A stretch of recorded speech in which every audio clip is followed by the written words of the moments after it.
Selamat datang di pembahasan kita kali ini, di mana kita akan kupas tuntas ilmu di balik cara merebut dan mempertahankan perhatian. Jujur aja, di dunia yang serba ramai ini, bisa bikin orang berhenti sejenak dan benar-benar mendengarkan itu, wah, itu kayak punya kekuatan super. Coba pikirkan angka ini, 1440. Inilah jumlah menit yang kita semua, Anda dan saya, dapatkan setiap harinya. Gak lebih, gak kurang. Ini adalah aset kita yang paling berharga dan paling terbatas.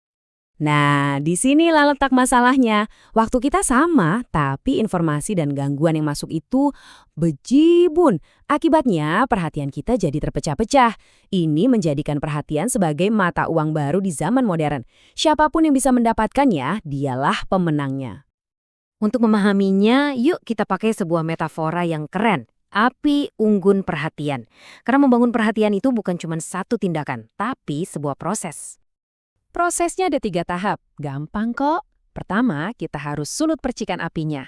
Lalu, kita kasih ranting-ranting kecil untuk jaga apinya, biar nggak mati.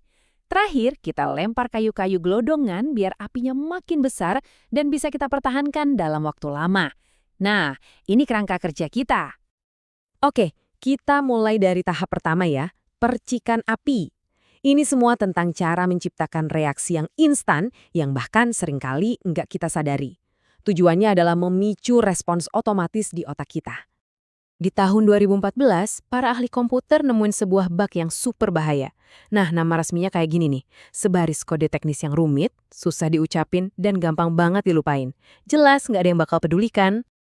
Inilah tantangan besarnya. Ada ancaman keamanan internet yang luar biasa, tapi sama sekali nggak kelihatan. Gimana coba caranya bikin jutaan orang awam jadi peduli? Jawabannya brilian banget. Mereka memberinya merek, sebuah nama yang langsung kenal di hati.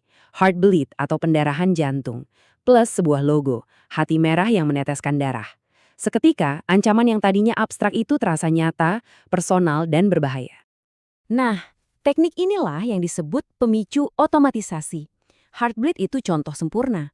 Otak kita itu kayak udah punya program bawaan. Lihat warna merah dan simbol hati berdarah, otak kita langsung teriak, bahaya! Tanpa perlu mikir panjang, kita langsung tahu, ini serius.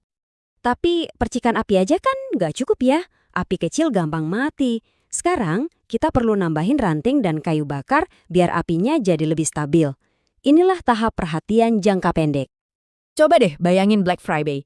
Apa yang langsung muncul di kepala kita? Diskon gede-gedean, iklan yang teriak beli sekarang. Dan orang-orang rebutan barang kan? Ekspektasi kita udah jelas banget.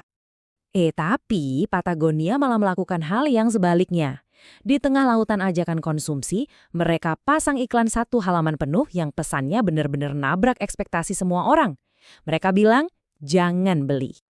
Hasilnya gimana? Apa orang-orang jadi nggak beli? Justru sebaliknya. Penjualan Patagonia malah meroket sampai 40% dalam 2 tahun berikutnya. Pesan yang mengejutkan itu malah bikin mereka makin kuat. Kok bisa gitu? Nah, ini rahasianya. Pemicu gangguan yang punya 3 elemen S. Pertama, surprise atau kejutan. Jelas, mereka mendobrak ekspektasi. Kedua, simplicity atau kesederhanaan. Pesannya singkat dan jelas. Dan yang paling penting, significance atau signifikansi. Pesannya nyambung banget sama nilai-nilai audiens mereka tentang lingkungan dan keberlanjutan. Oke, apinya udah nyala stabil. Biar apinya jadi api unggun yang besar dan tahan lama, kita butuh kayu gelondongan. Perhatian jangka panjang. Ini bukan lagi soal bikin kaget, tapi soal membangun koneksi emosional yang dalam.